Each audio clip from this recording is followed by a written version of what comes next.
So you bought a house out in the forest. Now what? Well, it's spring and the weeds are definitely popping, but everything else is too. This is a beautiful clematis that will bloom late in the summer all the way through fall. And we have some irises. They're yellow and they'll come up soon.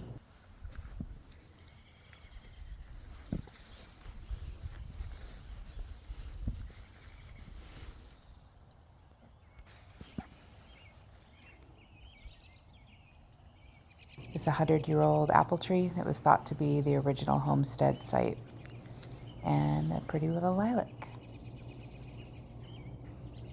There's some things still growing from last year, some onions, but this little patch right here is where we put our tomatoes, and it has been really worked over with manure and is a great spot for veggies.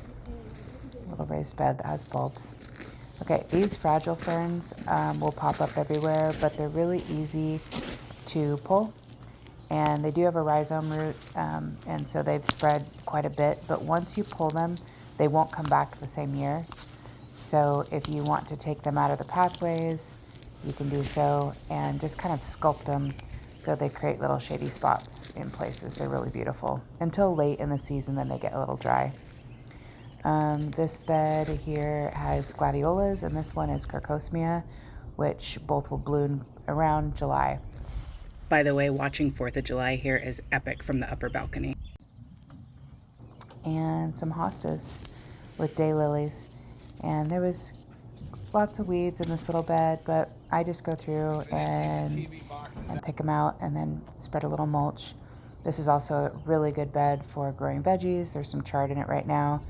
Also blackberry, love it. And some Maximilian sunflowers. These are clumping flowers that are kind of in the back of this garden area, and they will grow to like 12 feet tall. They're just absolutely gorgeous.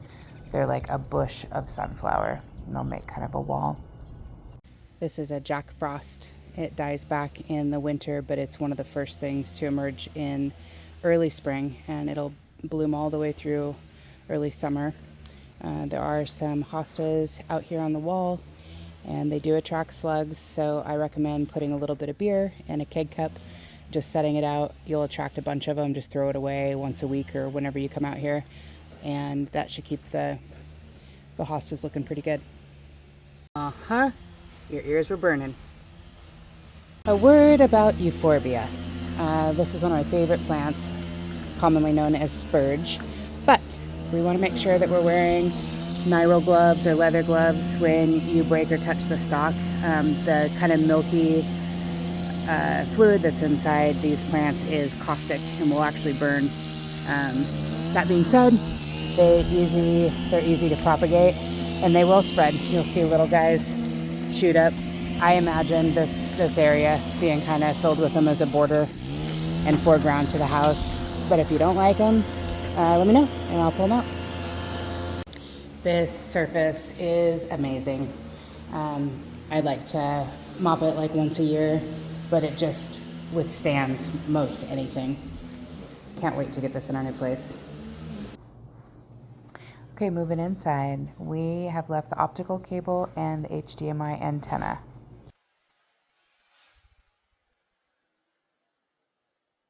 This Peninsula fireplace is fantastic. It does need to be maintained, cleaning it a couple times a year. I usually do it like before Christmas and at the end of the burning season. The buildup that you're seeing really needs to be scraped away with a razor when it gets that thick. And I forgot my razor today, but I'm going to show you this stuff that does a really great job on the glass itself. You can get it at Costco. Also, there is several panes here, and we had one break. I think I was cleaning and I broke it.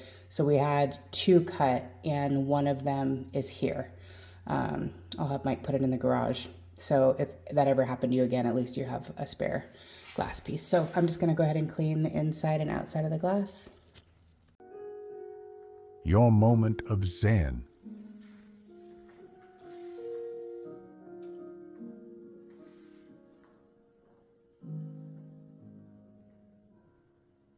This aluminum interlocking deck is amazing, but it does need to be maintained. So twice a year I mop it.